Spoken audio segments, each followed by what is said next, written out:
Hare Krishna, Hare Krishna, Krishna Krishna, Hare Hare, Hare Rama, Hare Rama, Rama Rama, Hare Hare.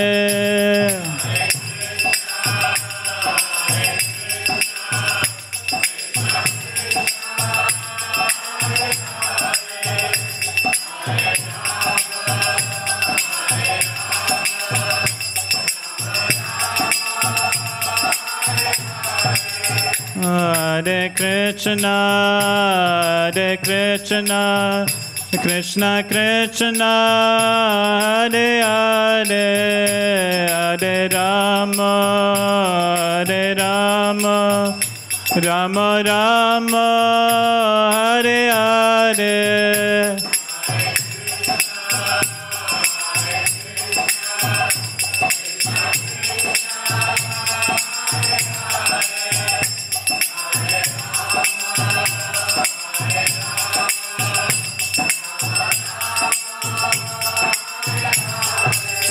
Jaya Raja Gopinath Raja Gopinath Shri Radhe.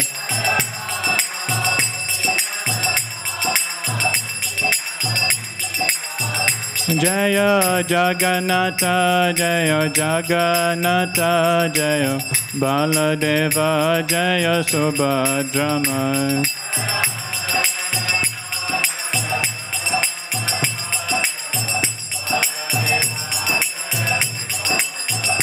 Jaya Gauranitai Jaya Gauranitai Jaya Gauranitai Jaya Gauranitai.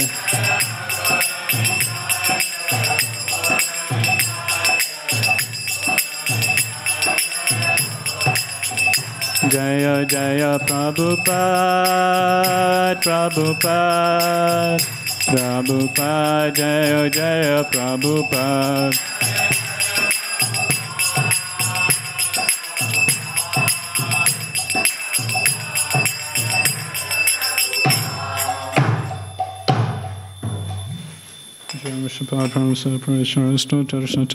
Shri Srimadi's Divine Grace Srila A.C. Bhaktivedanta Swami Srila Prabhupada Ki Jai. Gantra Srimad Bhagavatam Ki Jai. Jai Gaur Premanande.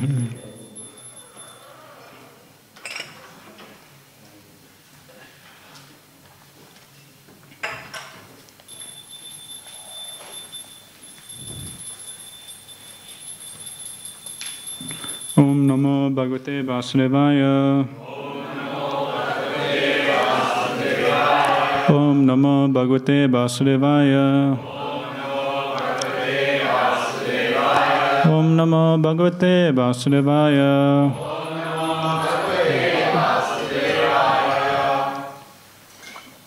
Reading from Srimad Bhagavatam, Canto 1, Chapter 12, titled The Birth of Emperor Parikshit, text number 3.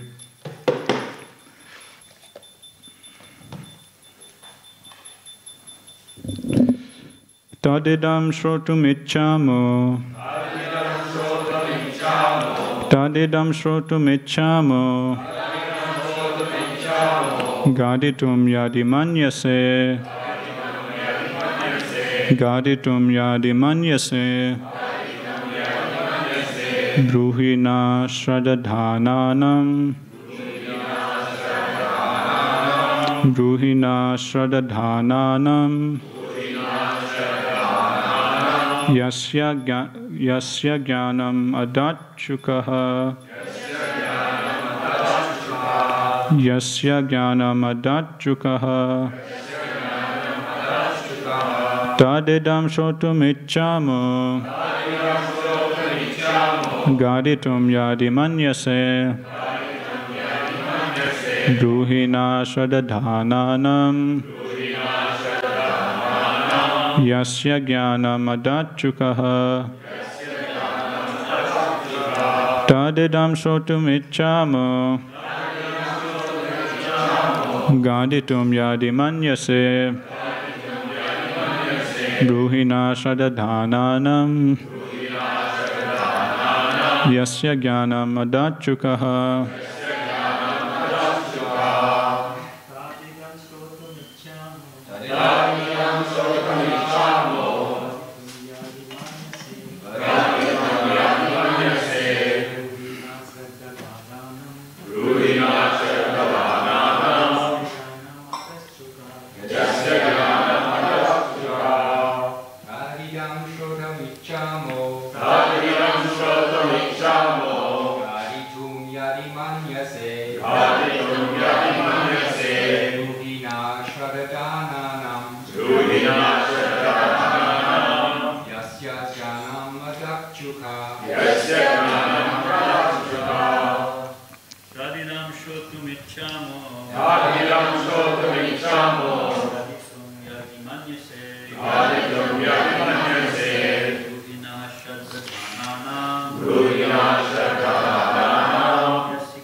Mataji's.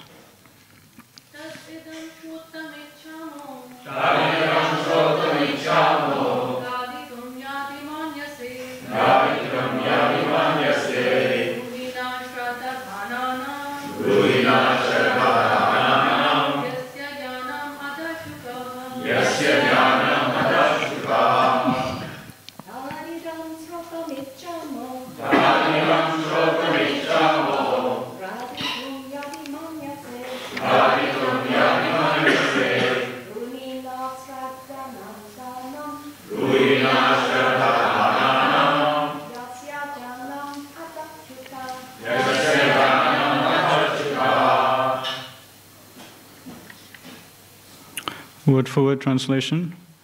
Tat, all. Idam, this. Shrotum, to hear. Ichchamaha, all willing. Gaditum, to narrate. Yadi, if. Manyase, you think. Bruhi, please speak. Na, we. Shradadhananam, who are very much respectful. Yasya, whose. Jnanam, transcendental knowledge. Adat, delivered. Sukhaha, Sri Sukadev Goswami. Translation and purport by His Divine Grace Srila A.C. Bhaktivedanta Swami Srila Prabhupada. Srila Prabhupada ki jai. Translation. We all respectfully want to hear about him, Maharaj Parikshit, to whom Sukadev Goswami imparted transcendental knowledge. Please speak on this matter. Purport. Sukadev Goswami imparted transcendental knowledge to Maharaj Parikshit during the remaining 7 days of his life. And Maharaj Parikshit heard him properly, just like an ardent student. The effect of such a bona fide hearing and chanting of Srimad Bhagavatam was equally shared by both the hearer and the chanter. Both of them were benefited. Out of the 9 different transcendental means of devotional service to the Lord prescribed in the Bhagavatam, either all of them, or some of them, or even one of them are equally beneficial if properly discharged. Maharaj Parikshit and Sukadev Goswami were serious performers of the first 2 important items, namely the process of chanting and the process of hearing, and therefore both of them were successful in their laudable attempt. Transcendental realization is attained by such serious hearing and chanting, and not otherwise. There is a type of spiritual master and disciple much advertised in this age of Kali. It is said that the master injects spiritual force into the disciple by an electrical current generated by the master, and the disciple begins to feel the shock. He becomes unconscious, and the master weeps for his exhausting his store of so-called spiritual assets. Such bogus advertisement is going on in this age, and the poor common man is becoming the victim of such advertisement. We do not find such folk tales in the dealings of Sukadeva Goswami and his great disciple Maharaj Parikshit. The sage recited Srimad Bhagavatam in devotion, and the great king heard him properly. The king did not feel any shock of electrical current from the master, nor did he become unconscious when receiving knowledge from the master. One should not therefore become a victim of such unauthorized advertisements made by some bogus representative of Vedic knowledge. The sages in Naimisharanya were very respectful in hearing about Maharaj Parikshit because of his receiving knowledge from Sukadeva Goswami by means of ardent hearing. Ardent hearing from the bona fide master is the only way to receive transcendental knowledge, and there is no need for medical performances or occult mysticism for miraculous effects. The process is simple, but only the sincere party can achieve the desired result. Om Gyanatimrandasya Gyananjana Salakaya Chaksu Minitam Yena Tasmai Shri Gurave Namaha. Jai Shri Krishna Chaitanya Prabhu Nityananda Shri Advaita Gadadhara Shivasadi Gaura Bhakta Vrinda. Hare Krishna Krishna Krishna Hare Hare Hare Rama Rama Rama Hare Hare.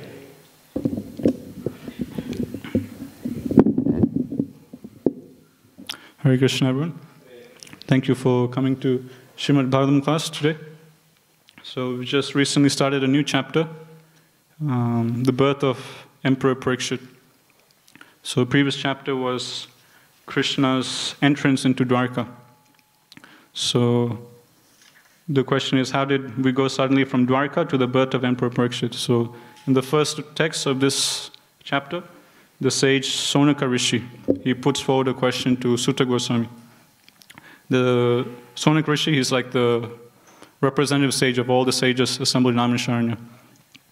And they're hearing Krishna Katha from Sutta Goswami. So on behalf of the other sages, Sonaka Rishi is asking that the womb of Uttara, mother of Maharaj Parikshit, was spoiled by the dreadful, invincible Brahmastra, weapon released by Aswatthama. But Maharaj Parikshit was saved by the Supreme Lord.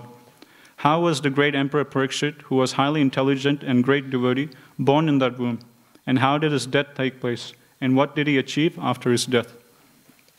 So actually, Prabhupada writes in his purport that initially the sages in Naimisharanya, they were inquiring from Sutta Goswami about the birth of Maharaj Parikshit and about his activities. But in the course of narration, you can remember previously, a couple of chapters before, we were hearing how, Aswatthama, he was released a Brahmastra at the Pandavas, and then Krishna advised Arjuna to counter with another Brahmastra, and Arjuna did that. But then again, Aswatthama, he releases another Brahmastra, and this time to kill Maharaj Parikshit in the womb of Uttara. And this time, the Pandavas, the time was so short, Arjuna, he didn't have enough time. The Pandavas didn't have enough time to counteract. So Uttara, she immediately just takes shelter of Krishna. And Krishna, as the super soul in her heart, he comes down into the womb and he protects Maharaj Parikshit. And then after that, he kind of got sidetracked. After that, Sutta Goswami, he starts describing the prayers offered by Queen Kunti. So all this happened in front of Mother Kunti. So Kunti Devi, she herself saw that right in front of her eyes, even though Krishna is standing right next to her, at the same time Krishna, he enters into the womb of Mother Uttara and protects her embryo, Maharaj Parikshit. So then Mother Kunti, she recites so many beautiful plays glorifying Krishna and appealing to the Lord to please stay back in Hastinapur for longer. So we got a whole chapter of Queen Kunti's prayers, and then we hear of Maharaj Yudhishthira. He also appeals to the Lord to stay back. And then Krishna seeing Maharaj Yudhishthira, being in distress, because Maharaj Yudhishthira, just like Krishna, he was put into illusion.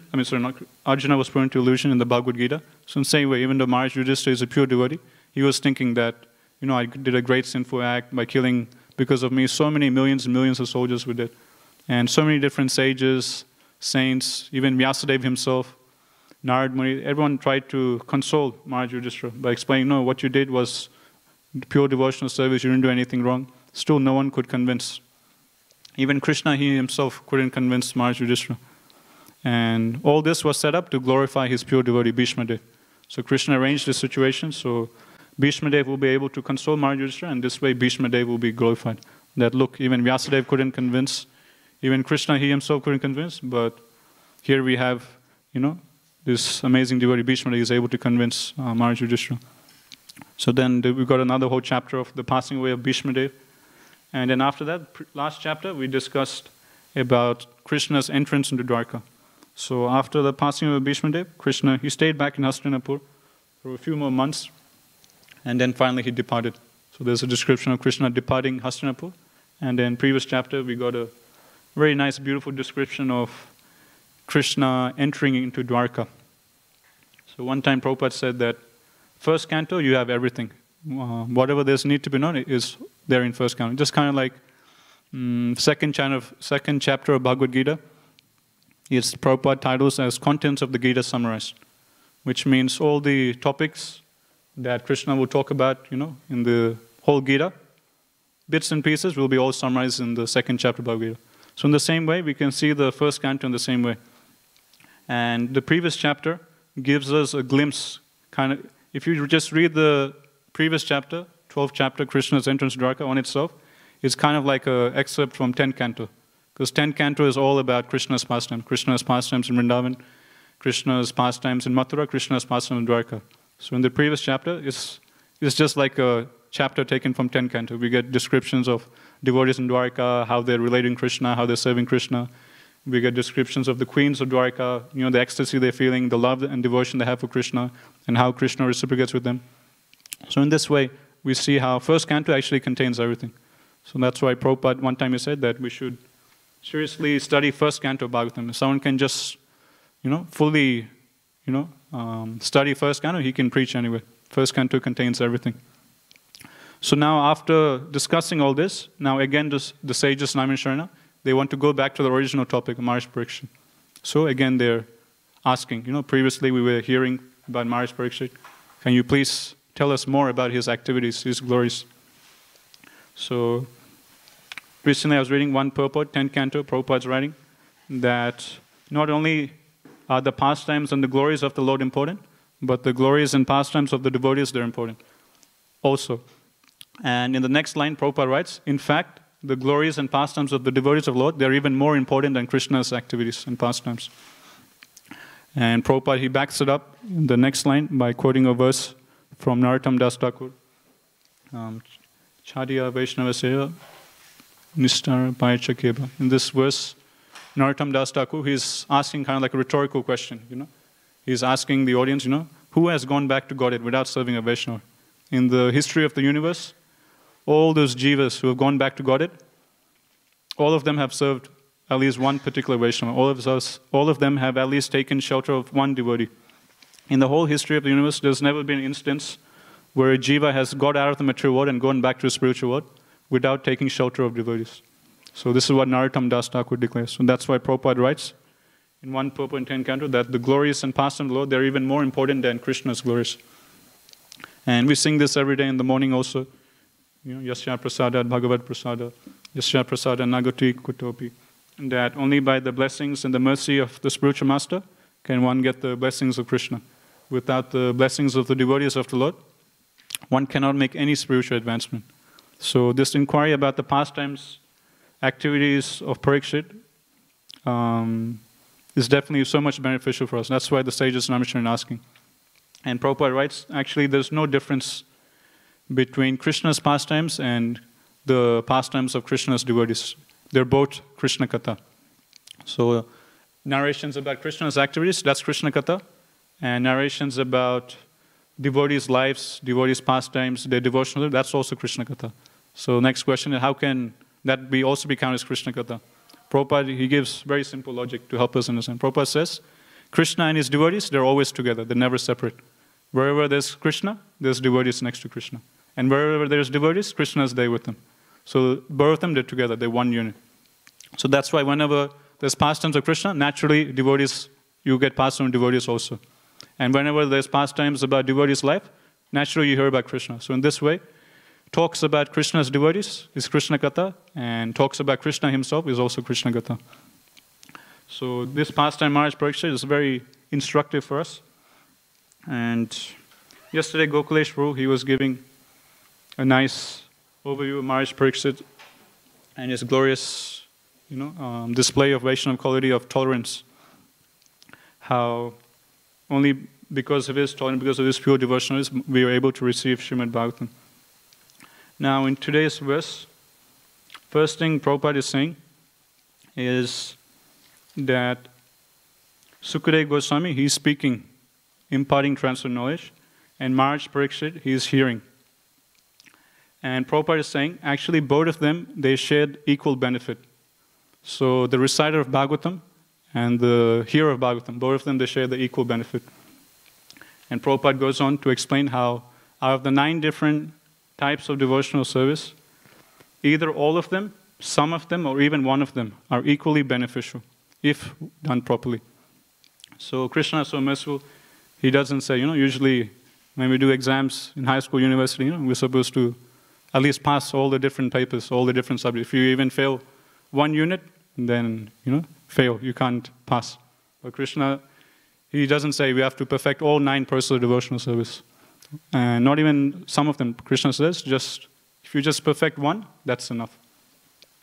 And the second thing I was thinking about is, we always hear how Krishna is achintya, that Krishna is inconceivable. We can't conceive Krishna through our material senses. So I was thinking in the same way, it's also mentioned that devotional service, bhakti, is non-different from Krishna, and we can't actually conceive devotional service through our material senses. Devotional service is also inconceivable. And this we can see here, that Prabhupada is saying that Bhagavatam says that both the speaker and the hearer, they get the same benefit. Ordinary, materially speaking, through external material senses, it appears that one who's sitting on the Vyasasana, he's like the big guy, he's getting more advanced, he's the preacher, he's preaching. But actually the person sitting in the audience, even though, he's just sitting and just hearing, he's not doing anything, he's just keeping his ears open and hearing. And the person who's speaking, he has to prepare the class and, take notes and do all this, and he's speaking. So ordinarily it will seem that the speaker will make more advancement. But no, actually, Prabhupada is saying, both the hearer and the chanter, they get equal benefit.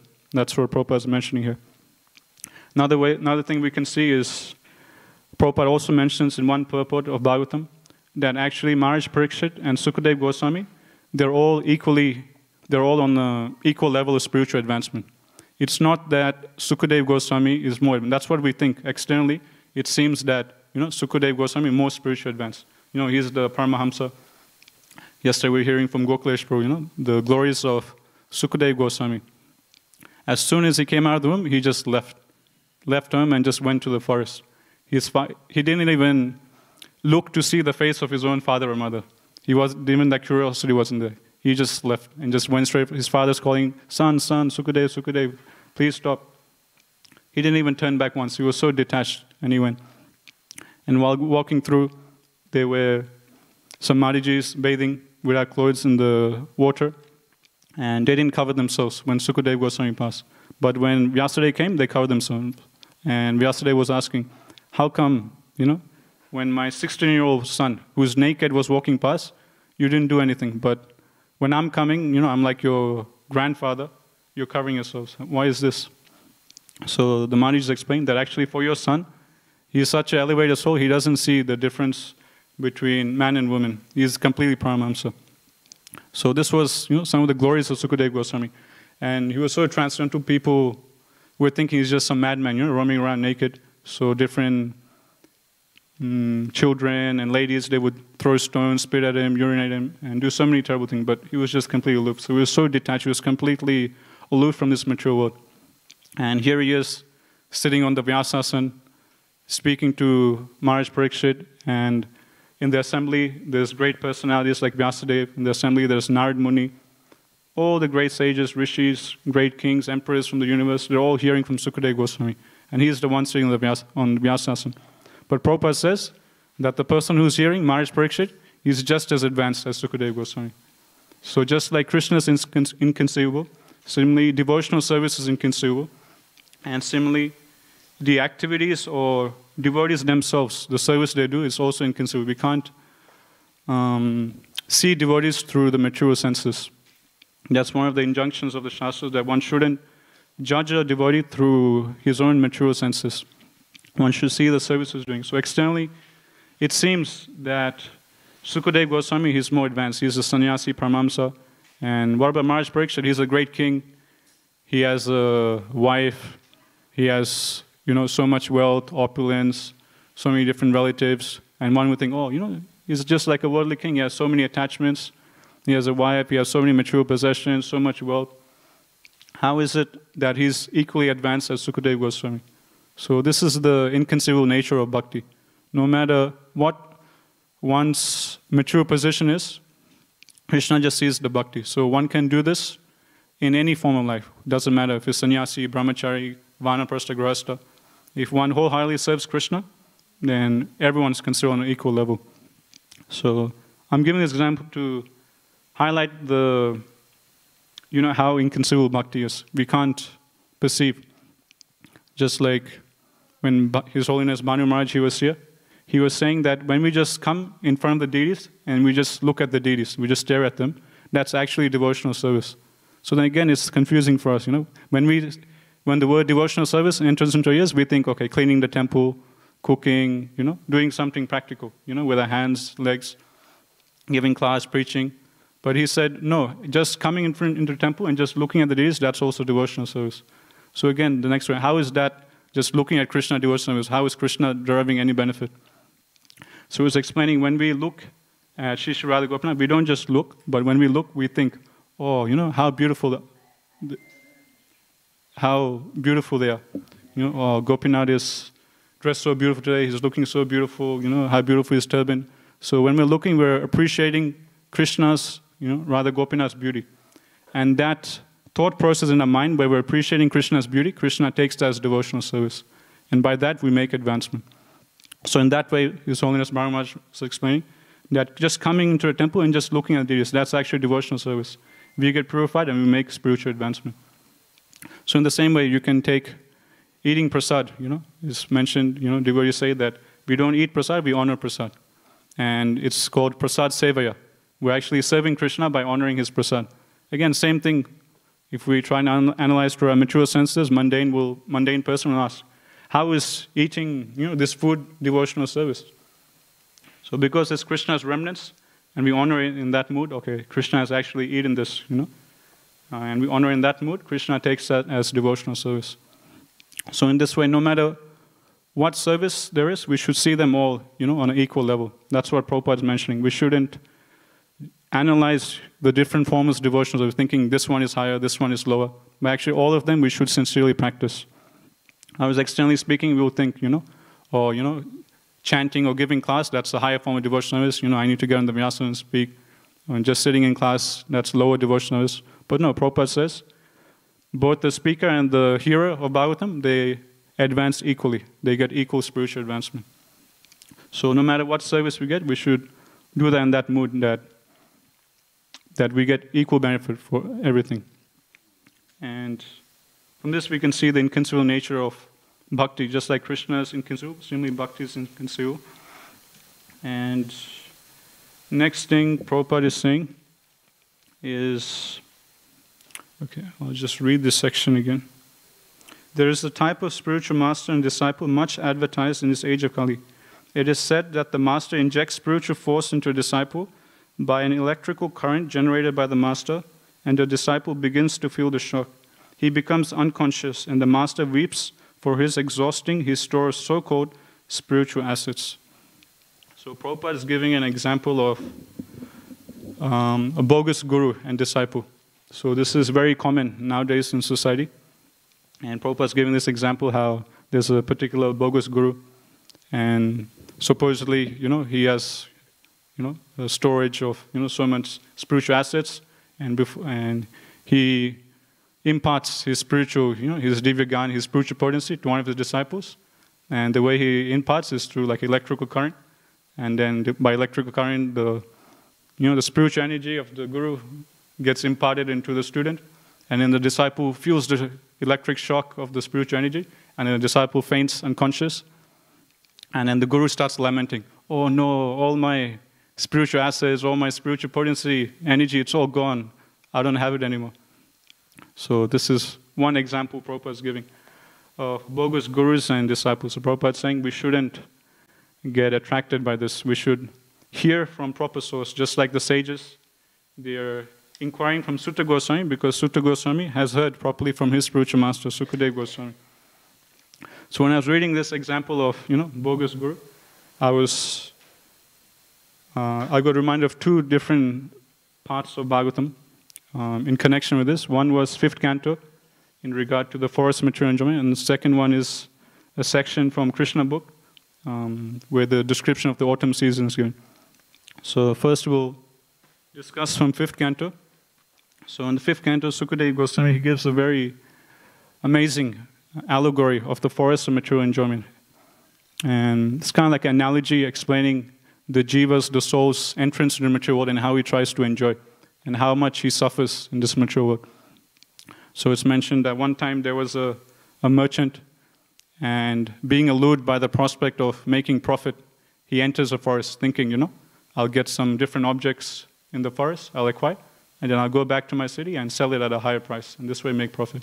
So that merchant, he is compared to the soul, the jiva.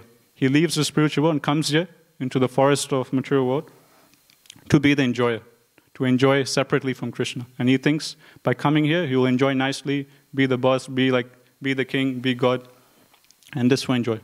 But what is the result of such a desire? That Sukadeva Goswami will explain.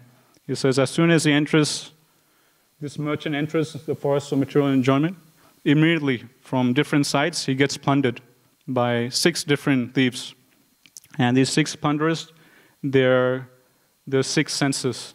So there's the 5 senses, eyes, nose, tongue, ear, skin. And the 6th sense is the mind. So the senses are compared to thieves or plunderers. They steal all our time. They steal all the time that we have in the human body. They steal all our intelligence, the energy of the body. They just completely steal all of that away. And then one is left with nothing. And Sukadeva Goswami gives a whole amazing, so many different things he analyzes. One thing that comes to mind I really like is how there'll be in the forest, as he's traveling, there'll be some crickets. And the sound of the crickets will be very, high pitch, very screeching. And it'll be very, not so nice for the ears. But one can never see the crickets. So you'll have this experience that, everyone's heard the sound of crickets, that some bushy area, forest, you hear the sound, but you can never see. I've never, actually seen a cricket, but you always hear the sound. So in the same way, Sukadeva Goswami explains that the nature of this material world is such that there'll always be people talking behind your back. There'll always be people criticizing you behind your back. There'll always be envious people behind you. You won't be able to see them, but behind your back, all these things will be going on. So this way, he gives so many different descriptions. There's the jackals. So jackals are compared to different family members. The jackals, the nature is they howl a lot. They give that shriek, high-pitched, howling sound. And that's compared to the family members, telling the person, hey, you need to do this for me, you need to do this, you need to buy that, this is finished, that's finished, you need to do that, you need to do that, we have to do this. So like this, all family members are howling and you're telling you need to do that, you need to do that. And this way, so much distress, anxiety comes. So in this way, Sukadeva Goswami gives 2 whole chapters just describing this. And in connection to this bogus guru, he gives one very beautiful analogy. He says that while the merchant is traveling through a forest of material enjoyment, he gets very much distressed by the blazing forest fire, and he's feeling the great heat, scorching heat from the forest fire and from the sunshine, and he wants relief, so he's looking for water to quench his thirst, and to cool down. So he's looking, and finally in the distance he sees a river. But actually the river, externally it looks, it's like a proper river, but actually it's very shallow. The depth is very little. And while approaching the river, he thinks, yes, finally, the river is here. I can get relief from the burning flames of mature existence. And he jumps into the river. But the river is shallow, the depth is very low. So the result of him jumping the river is that he simply breaks his own head. He breaks his bones. So point number 1, he doesn't get relief from the blazing forest fire. Point number 2, he causes himself even more trouble, more anxiety. Before he was just suffering from the heat. Now he's still suffering from the heat, but now he has broken bones. Now he has a broken head. So this shallow river is Sukadeva Goswami. He compares to atheists, pseudo-gurus, bogus gurus, people who put forward themselves as leaders of society. And this is what we're seeing nowadays, that there's so many, bogus gurus, but you see in India, so many bogus gurus. There'll be so many persons, they claim themselves to be avatar of Krishna. In the Western world, with the New Age movement, so many people, they're writing, books on yoga, meditation, and it's all, very impersonal, Mayavad, and people are just misleading people. So this is the sorry state of today's condition. And so we can think through the eyes of the Bhagavatam. Bhagavatam is saying that all these persons, they're just like shallow rivers. People go to them thinking, okay, if I approach this river, jump into the water, I'll be, my suffering will be mitigated. But actually, it doesn't get mitigated. And secondly, one gets into more distress. One breaks his bones by jumping in a shallow river. So that's what's happening nowadays in society. So many people, they're realizing that, something's not good in their life, something's not right, they're very stressed out, they're not getting that satisfaction, and they're looking for relief. But by looking for relief, they're seeing there's so many of these, false, shallow rivers out there, and they get attracted, and they jump into shallow rivers, and they get misled by these people. Prahlad Maharaj, he talks about this in 7th canto. Nate vidu swata gatiming Vishnu, durasaye bahirarta manina. Andaya tande rupaye manas, jepi satanta muridam nibada. Nate vidu swata gatiming Vishnu. That no one knows that the purpose of life, the supreme, benefit for one is Vishnu. To take to devotional service. No one understands. And not understanding this, they think that bahirarta manina. They think that sense gratification is actually of value. They don't understand that actually Krishna is the supreme asset. And just like blind people, anda yatande upayiyaman, just like a blind man leads another blind man, and they both fall into a ditch, and they both die. Similarly, that's the state of today's world. That people are looking for answers, people are looking for some direction in life, purpose of life, but there's so many, atheistic leaders, different materialistic celebrities, bogus gurus, so-called incarnations, so-called spiritual, religious leaders, all misleading people. They themselves are blind, and they're all these false, all these blind followers, they're following them, and both of them, they're going to fall into a ditch. Both of them, they're going to most likely go down to the hellish planets. So that's why it's our duty to go out there and present the real knowledge. Unless we present, people will be misled. So naturally, if you see someone running towards a shallow river, going to jump in, what's going to happen, So you naturally do something about it. You tell them, hey, this river, it's not like ordinary river, it's actually very shallow. If you jump, you break your bones. Don't jump. So naturally, that will be a natural reaction. So in the same way, we should see through the eyes of Shastra that when people, out there, they're looking for answers, they're getting misled. So just like if someone is jumping into a shallow river, we try and stop them. This river is shallow, it's not a proper river. If you jump into a shallow river, you'll get broken bones. Same way, when we see others, out there, society, understanding that they're looking for answers and they're getting misled by so-called celebrities, atheists, bogus gurus, so-called yoga teachers, we need to go out there and present the real knowledge. Like one devotee who's telling me he's studying at university Sanskrit, and he's getting one translation of Bhagavad Gita by one famous personality. And right from page 1, Dharma Kshetra, Kurukshetra, what's the first thing he reads? First thing this famous personality is saying, that this battle of Kurukshetra is a myth. It never happened. And the second thing he's saying that these 5 Pandavas, they represent the 5 senses. Like this he goes on. So that's the first word someone reads when they open a Bhagavad Gita. And that's the nature of all the Bhagavad Gitas out there in the bookshelves. So people are seeking answers, they're looking for spiritual knowledge, but when they go into bookstores, when they go on the net, when they go out to try and find some spiritual solution, they're getting misled by persons like this. So it's our duty to present the real knowledge. That's why we need to go out there and distribute more and more books, more and more Bhagavad Gitas of Prabhupada. Otherwise, if they don't get Prabhupada's Gita, they'll get one of these, bogus Gitas, and they'll get misled. They'll think they're making spiritual advancement, but actually no, they'll be going backwards in life. And it won't help them, just like, Sukadeva Goswami explains. If you jump into a shallow river, point number 1, you're distressed from the heat, it won't be mitigated. Point number 2, you'll get into more distress, Because by jumping into a shallow river, you break bones. Your head will crack, you break some bones. So actually it causes more damage, being misled by atheists, false gurus. So that's why we need to go out there and present Prabhupada's books, present, the real knowledge to more and more people. Otherwise, people go into bookstores and get the other books, the false books written by false gurus. That's why Prabhupada wanted, that his books be distributed far and wide. Prabhupada says every gentleman should have a full set of his books, full set of Srimad Bhagavatam, Chaitanya Charitamrita, Bhagavad Gita, Krishna book. Otherwise, if they don't get this real knowledge, where will they go? Everyone's looking for answers. Everyone knows, everyone's feeling that dissatisfaction in life. Everyone's stressed out. Everyone's looking for answers. But unless we go out there and present the real knowledge, they'll get misled by others.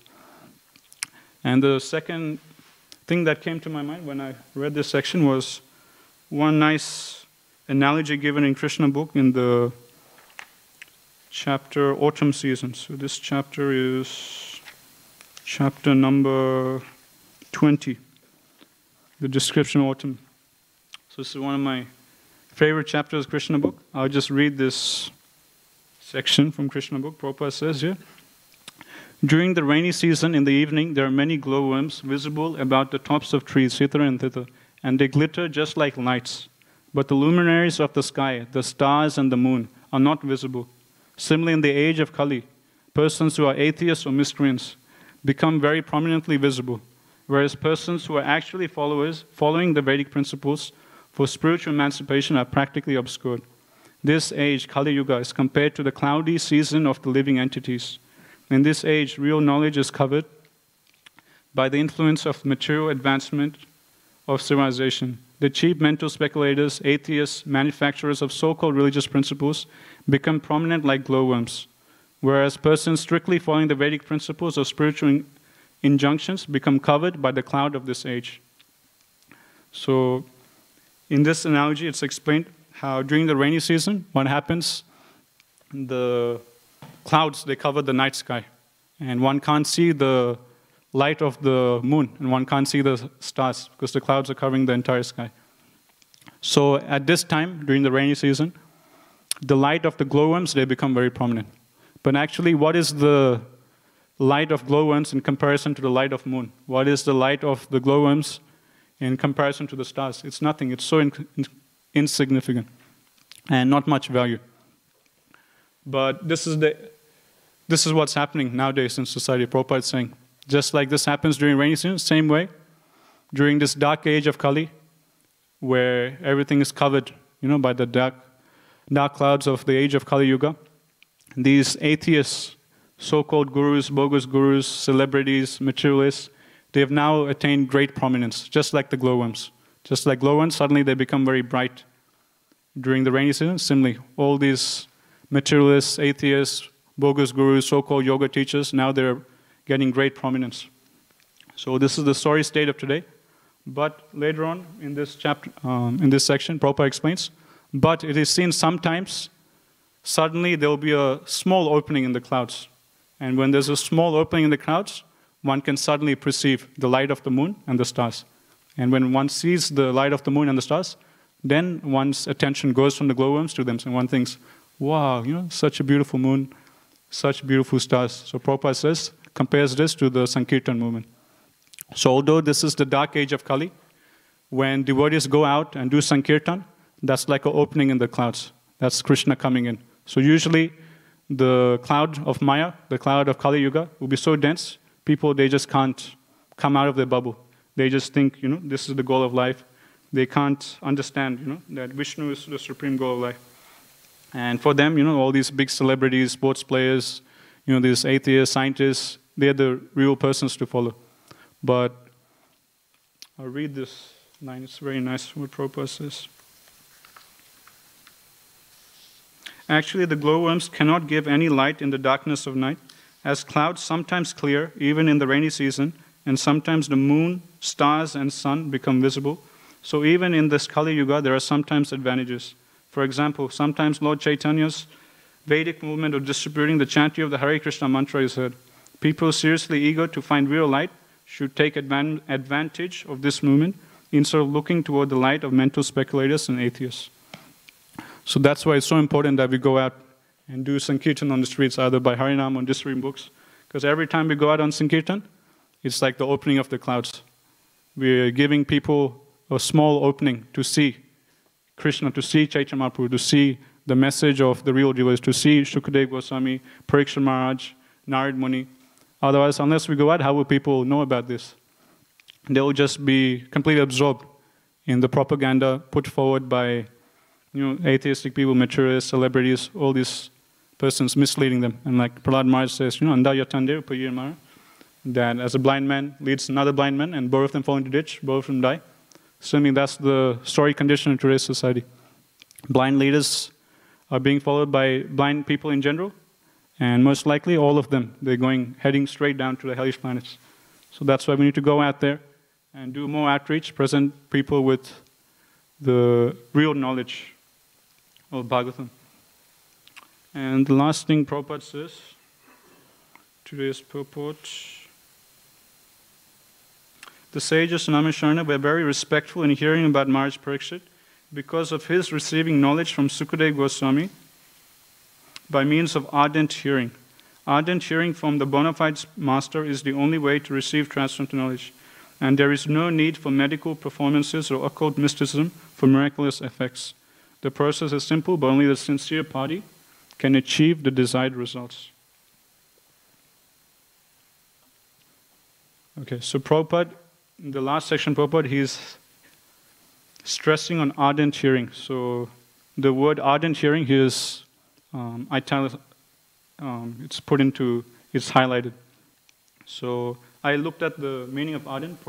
In the dictionary, according to the dictionary, ardent means being very enthusiastic or passionate. So ardent hearing means, someone who is very enthusiastic and eager to hear more and more, or very passionate to hear. So this is one of the qualities of Parikshit Maharaj, and because Parikshit Maharaj was so eager to hear from Sukadeva Goswami, being an ideal disciple, that's why the sages in Namisharna, they were wanting to hear about his pastimes. So although we were talking before that, Prabhupada saying that, all the 9 forms of devotional service, one can just do any one of them, and one will derive the ultimate benefit. At the same time, many times in his purports, Prabhupada writes that actually the first 2 of the 9, they're the most important, hearing and chanting. And out of hearing and chanting, hearing is more important. And how should we hear? That's what Maharaj Parikshit exemplifies in Bhagavatam. So how should one hear? We learn from Maharaj Parikshit. And how should one preach or chant? That we learn from Sukadeva Goswami. Just like Sukadeva Goswami, whenever Maharaj Parikshit asks a question, you will see Sukadeva Goswami, he will thank Maharaj Parikshit. Thank you for asking this question. Thank you for inquiring. So he's having this gratitude, So the speaker, when he speaks, he doesn't, he's not like very proud, oh yeah, I'm the big guy, I'm speaking, and you guys all need to hear from me. But the speaker is grateful to the audience, and the audience is grateful to the speaker. The audience is grateful, okay, we're hearing Krishna Katha. And the same way, the speaker is also grateful to the audience. The speaker thinks, because of these devotees, I'm getting an opportunity to speak Krishna Katha. Because of these devotees, I'm getting an opportunity to purify myself by talking and hearing about Krishna. So on both sides, they have a very humble mood. Like in 4th canto, it's very amazing. Prabhupada says, like in 4th canto, in the section where Dhruva Maharaj's mother, like Dhruva Maharaj is going back to Godhead, and Dhruva Maharaj asks, what about my mother? Because of my mother, Suniti, only did I go to a forest and do this tapasya. Only because of my mother, I saw Lord Vishnu. I want her to come back with me. And then the Vishnu Devas, they tell him, don't worry, your mother's also coming. And they show him, see, another airship is carrying her back to Godhead along with you. So Prabhupada writes in his purport that by the activities, by the devotional service performed by Dhruva Maharaj, his mother, Suniti, she also benefited. And she also going back to Godhead. So in the same way, Prabhupada, he takes a very humble position. And Prabhupada says in that purport that, similarly, this is Prabhupada speaking, Prabhupada's writing, similarly, it is my hope that by the devotional service performed by my hundreds, thousand disciples, I may also go back to Godhead. Otherwise, I have no hope. So this is Prabhupada taking a very humble position. So this is the mood of a spiritual. He's so humble. Now the time Prabhupada, he says that, or I was hearing from my Guru Maharaj is saying that the spiritual master thinks that actually the disciple is better than him. And the spiritual master trains the disciple thinking that actually just with a little training, this disciple can become so great that he'll do even better service than me. So this is the mood of the Guru. He trains his disciple thinking that I'll train him. Like at the moment, he's just beginning, but with training, proper guidance over some time, he will end up doing even better devotional service than me. So this is the humble mood, of the speaker, of the person doing kirtanam.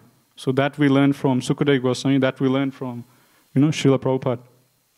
And in terms of hearing, this one we discussed, Gokalesh Prabhu was discussing Maharaj Parikshit's glories, how he was so eager to hear.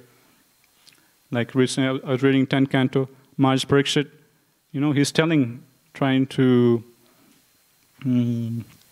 because Sukadeva Goswami, he might have a doubt, that I've been speaking for so long, Maharaj Parikshit, he may be getting tired, because he's been fasting this whole time, he hasn't eaten anything, drunken anything. But Maharaj Parikshit shows Sukadeva Goswami, telling him that don't worry, because I'm hearing the nectar of Krishna Katha, I'm not feeling any thirst, hunger, nothing. You please go on reciting Srimad Bhagavatam. So this is the nature of, ideal hearer, that he just simply hears, with full attention, just completely becomes absorbed, and his mind doesn't go anywhere. So Gokalesh Prabhu was explaining, the nature of Krishna Katha. Point number one is that it's absorbing. When we hear, attend Bhagavatam class, our mind doesn't go anywhere else. We're just completely absorbed in the narration of Krishna. And second thing Gokalesh Prabhu is saying, that there's no satiation. We can just go on hearing and hearing, and there'll never come a point where we think, okay, I've heard enough. So we can just keep on doing this.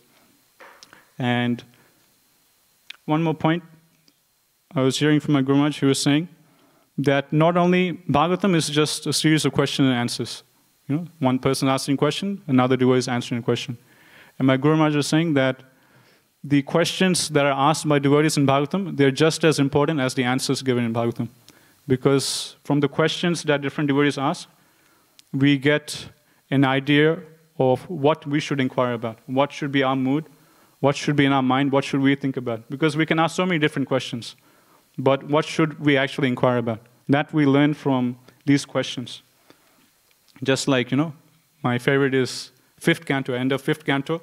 After hearing a description of the hellish planets, Maharaj Parikshit, he inquires, so many, countless souls, they're suffering these hellish planets. How can people be saved from such a terrible condition from the hellish planets? So from this inquiry by Maharaj Parikshit, we understand the mood of the Vaishnava is that he is para dukkha dukhi, that he feels distress at the suffering of others. So Maharaj Parikshit, he's hearing about the suffering of so many souls, suffering at hellish planets. He asks from Sukadeva Goswami, how can these people be saved? And then Sukadeva Goswami, he describes the glories of bhakti, glories of the holy name, and then we get the pastime of Ajamil. And similarly in 8th canto, when Sukadeva Goswami is describing the different manvantras, this manvantara, this incarnation Krishna came, that incarnation Krishna came. And every time Sukadeva Goswami will talk about an incarnation, again, Parikshit Maharaj will inquire, okay, can you please talk a bit more about this incarnation who saved Gajendra? Then Sukadeva Goswami will give a whole chapter of Gajendra. Then again, he'll ask, can you please explain a bit more about Kurmadev, on whose back they churned the milk ocean? Then again, you get, 3-4 chapters about the Samudran Leela. So in this way, we see from these questions raised by Maharaj Parikshit, we get the idea of, how should our mood be? What should our consciousness be? So all this we can learn from Maharaj Parikshit. And the last point I'll share is going back to the example Prabhupada gives of a bogus guru. So in this example, supposedly the guru is imparting his spiritual potency to the disciple by, like an electric shock current. And when the spiritual master gives his spiritual potency to the disciple, he loses all of his spiritual potency. And then he weeps, oh no, all my spiritual potency is gone. I've given all my spiritual assets to the disciple. So this is the mature way of thinking, mature way of observing bhakti. But actually, when we read Chaitanya Charitamrita, we get the real idea. And this same notion comes into our devotional service also. Like many times, we think, if someone else is, like my Guru Maharaj was explaining this, generally we think if someone else is doing better devotional service, getting more mercy, we think we're missing out. But actually, that's not the case. That's materially speaking, you know. Like materially speaking, someone has, you know, like let's say Krishna has 100 units of mercy. So if Krishna gives 10 units of mercy to one devotee, 30 units of mercy to another devotee, then, you know, there's this much less mercy left for us. So then we start lamenting, oh no, this devotee is getting so much, I won't get. But actually, my Guru Maharaj, it's actually the other way around. And this is explained in Chaitanya Charitamrita. It's mentioned there that the more the Panchatattva dance, the more the love of God in the storehouse, it increases. So my Guru Maharaj is mentioning that whenever a devotee, he does some devotional service, does some nice devotional service, the ocean of devotional service, the ocean of love of God, it increases, it doesn't decrease. So what does that mean? That means when a devotee is doing nice service, it's not that Krishna's mercy decreases, but actually Krishna's mercy increases. Then there's more mercy for us. So if we understand this, then actually there's no reason to be envious of other devotees. Because if someone else, materially speaking, if someone else is doing better, okay, the teacher has 5 chocolates. And the top 5 students, they'll get the 5 chocolates. So if I'm not in the top 5, I miss out. So then there's a reason to be envious. Okay, I didn't get the chocolate, then we lament, or I couldn't be in the top 5. But that's not in devotional service. In bhakti, the more chocolates is distributed, the more the stock of chocolates increases. So that's the nature of devotional bhakti. So that's given in Chaitanya Charitamrita. That description, more the Panchatattva dance, more they sang and chanted, the more the storehouse of love of God had increased. So similarly, my Guru Maharaj explains, the more nice service devotees do, the more the ocean of devotional service increases. And there's more opportunity for us. There is more mercy for us. And we hear from Bhagavatam, basic fundamental point is that Krishna is unlimited.